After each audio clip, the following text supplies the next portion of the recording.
আসসালামু আলাইকুম, সবাই কেমন আছেন? আশা করি সবাই ভালো আছেন।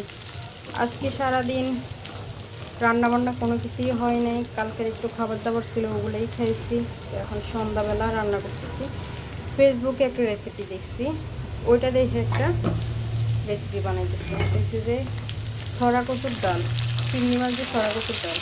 তো এখানে আমি পেঁয়াজ প্রথমে একটু হালকা ভাজি করে নিচ্ছি, মানে নরম করে নিচ্ছি। তারপরে দিচ্ছি রসুন পেস্ট, আর এখন দিয়ে দিলাম চিংড়ি মাছ আমি বাইশে ধুয়ে তারপরে এই ফ্রিজে রেখে দিচ্ছিলাম। তো এটা বরফ হয়ে গেছে, এটা ফুটুক আস্তে আস্তে।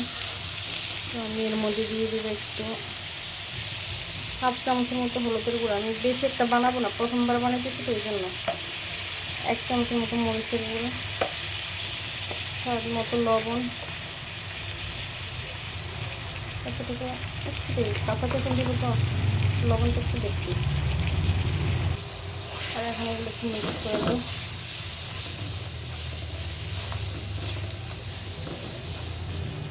দিয়ে দেবো একটু পানি, যেহেতু এটা বরফ শুকতেছে না, পানিটা শুকাচ্ছে, এটা কষে করে আস্তে আস্তে মাছগুলো ফুটে যাবে।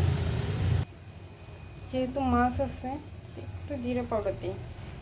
এবার একটু ভালোভাবে নাড়াচাড়া করে এটা কষাই নিই।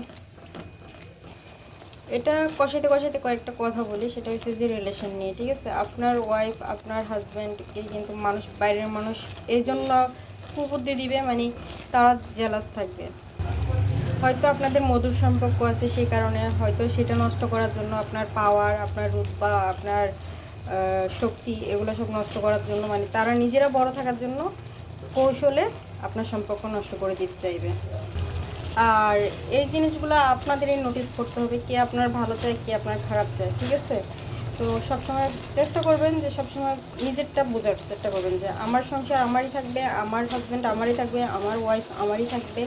বাইরের মানুষের থার্ড পার্সনের কথায় কান দিবেন না, কারণ এরকম অনেক বন্ধু নামে শত্রু লুকিয়ে থাকে আপনাকে নষ্ট করার জন্য, আপনার সংসারকে নষ্ট করার জন্য, আপনার বিজনেসকে নষ্ট করার জন্য। এগুলো বুঝতে হবে আপনার, কি আপনার ভালো চাই, কি আপনার খারাপ চাই। বলবে মহিলা মানুষকে পায়ের তলায় রাখতে হয়, তারপরে পায়ের জুতা বানায় রাখতে হয়। আপনি একবার তার ঘরে যেয়ে খেয়াল করে দেখবেন, সে কিন্তু তার ঘরে ওই মহিলা মানুষের পায়ের জুতা হয়ে থাকে। তাহলে এ থেকে আপনি কী বুঝবেন? এ থেকে বুঝবেন যে সে তার সংসার ঠিকই ভালো রাখে, কিন্তু আপনার সামনে এসে মুখোশ করে থাকে যে সে অনেক পাওয়ারফুল, এটা সেটা। ঘরের কথা ঘরে রাখবেন, কখনো বন্ধু বান্ধবের সাথে শেয়ার করবেন না। এই যে এখানে আমি কচুর ছড়া সিদ্ধ করে একদম পানি দিয়ে গালায় রাখছি, আর এখন ওগুলো আমি মশলার মধ্যে দিয়ে দিব। আর এটা এভাবে একটু নাড়া দিয়ে রাখলাম এই জন্য, যাতে ওই যে ভারী যে জিনিসটা ওটা নিচে লাগেছিল, তো ওটা মিক্স হয়ে যাওয়ার জন্য। আর এখন আমি এগুলো সব এখানে ঢেলে দিব। আর এক্সট্রা করে পানি দেওয়ার কোনো দরকার নেই, এটা জাস্ট একটা দুইটা বয়েল, মানে বলক উঠলেই হয়ে যাবে। তখন কিন্তু আমি পরিমাণ মতো পানি দিয়ে রাখছি, মিক্স করে দিতেছি।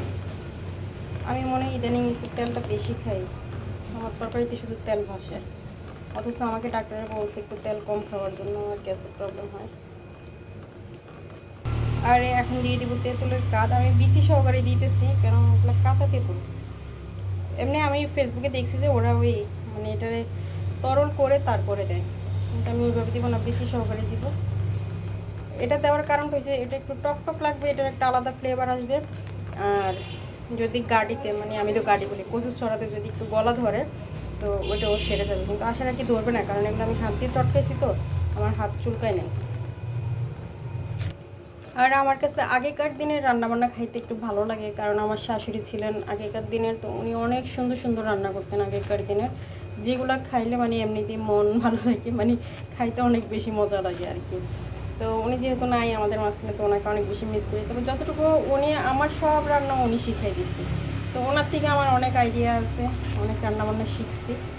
বাকিটা ফেসবুক আছে, ইউটিউব আছে, পাড়া প্রতিবেশী আছে, ফ্রেন্ড সার্কেল আছে, সবার থেকে একটু একটু করে শিখছি। সবারই অবদান আছে, কিন্তু দারুণ একটা ফ্লেভার আসছে। খাই দেখলাম আর কি, আমার কাছে মনে হচ্ছে টকটা একটু বেশি হয়ে গেছে, তবে এটা হালকা হালকা একটু টক হবে, তেঁতুলের পরিমাণটা ঠিক আছে। আমার শাশুড়ি এই ডালের মধ্যে আরেকটা জিনিস দিত, ওটা হচ্ছে লাল শাক, ওটা দিলে আরও সুন্দর একটা কালার আসে। আর খাইতেও ভালো লাগে। তবে লাল শাক আমি দিব না এখন, আমার যখন থেকে বদ হজম হয়েছে আমার শুধু শাক দেখলেই ভয় লাগে এখন। এটা রান্না হয়ে গেছে, এখন নামাই ফেলবো। আর আজকে আমি ভাবছিলাম যে আমার আজকে কোনো ভিডিও দেওয়া হবে না, যেহেতু আমি রান্নাবান্না দিনের বেলা করি নাই, তো একটা ভিডিও হয়ে গেল। তো আজকের ভিডিও এতটুকুই। সবাই ভালো থাকবেন, সুস্থ থাকবেন, আবার দেখা হবে নতুন কোনো ভিডিও নিয়ে।